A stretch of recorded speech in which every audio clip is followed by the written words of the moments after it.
नमस्कार। कैलकुलस की दुनिया में ना दो ऐसे जबरदस्त आइडियाज हैं जो सब कुछ बदल देते हैं, कंटिन्यूटी और डिफरेंशिएबिलिटी। और ये सिर्फ मैथ्स के भारी भरकम शब्द नहीं हैं। समझिए कि ये वो चाबियां हैं जो कैलकुलस की असली पावर को अनलॉक करती हैं। देखिए, ये जो बात कही गई है ना, ये इन कॉन्सेप्ट्स की इंपॉर्टेंस को एकदम सही पकड़ती है। ये सिर्फ एक चैप्टर नहीं है, ये तो एडवांस मैथमेटिक्स की पूरी बिल्डिंग का फाउंडेशन है, उसकी नींव है। तो चलिए आज इस नींव को मिलकर एकदम पक्का करते हैं। तो सवाल ये है कि आखिर ये इतना जरूरी क्यों है? भाई, सबसे पहले तो बोर्ड एग्जाम्स के लिए ये बेहद जरूरी है।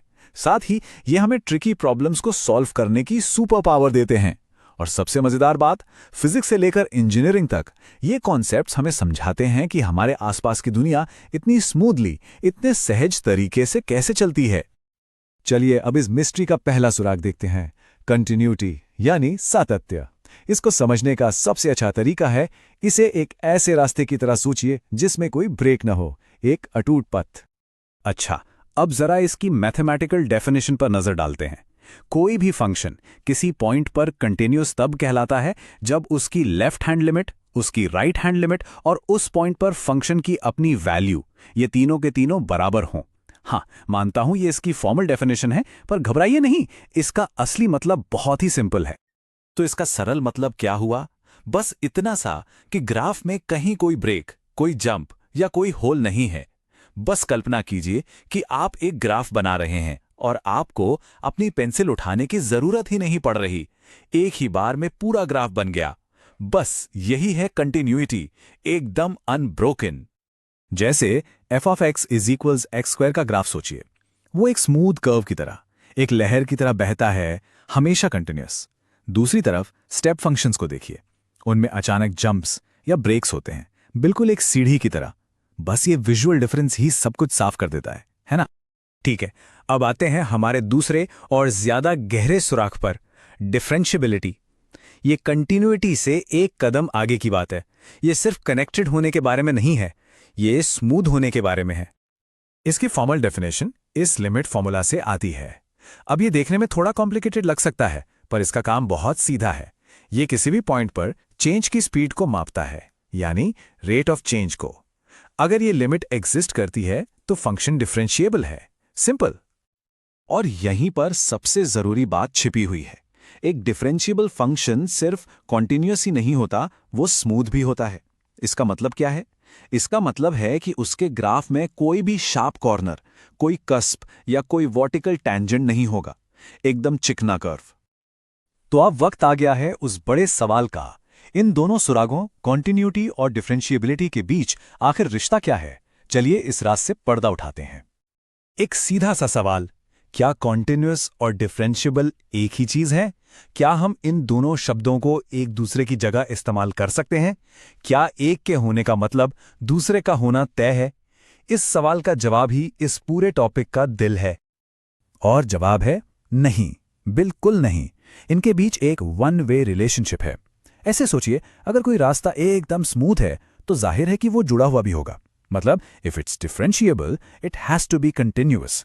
लेकिन कोई रास्ता जुड़ा हुआ तो हो सकता है, पर उसमें नुकीले मोड़ भी तो हो सकते हैं ना? यानी कंटिन्यूअस होना डिफरेंशिएबिलिटी की गारंटी नहीं देता। इसका सबसे क्लासिक एग्जांपल है f of x is equal to modulus of x। इसका वी शेप वाला ग्राफ याद है? ये x इज इक्वल टू 0 पर कंटिन्यूअस है। आप बिना पेंसिल उठाए इसे बना सकते हैं, लेकिन ये डिफरेंशिएबल नहीं है। क्यों?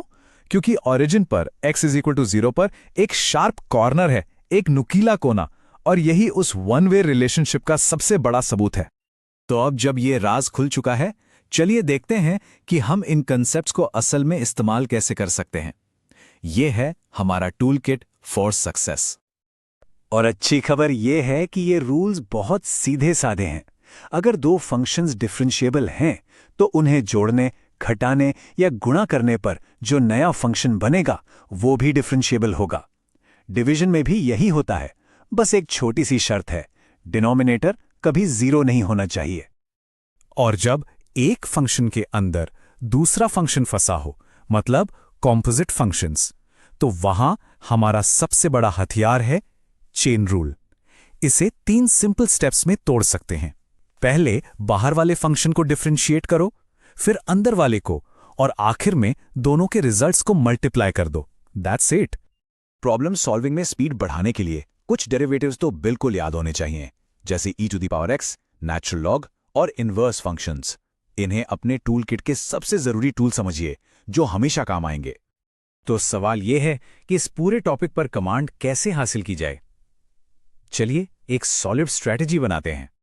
सबसे पहले सिर्फ फॉर्मूले रटने से पहले कॉन्सेप्ट्स को समझिए। दूसरा, f(x) = mod x जैसे की एग्जाम्पल्स के साथ खूब प्रैक्टिस कीजिए।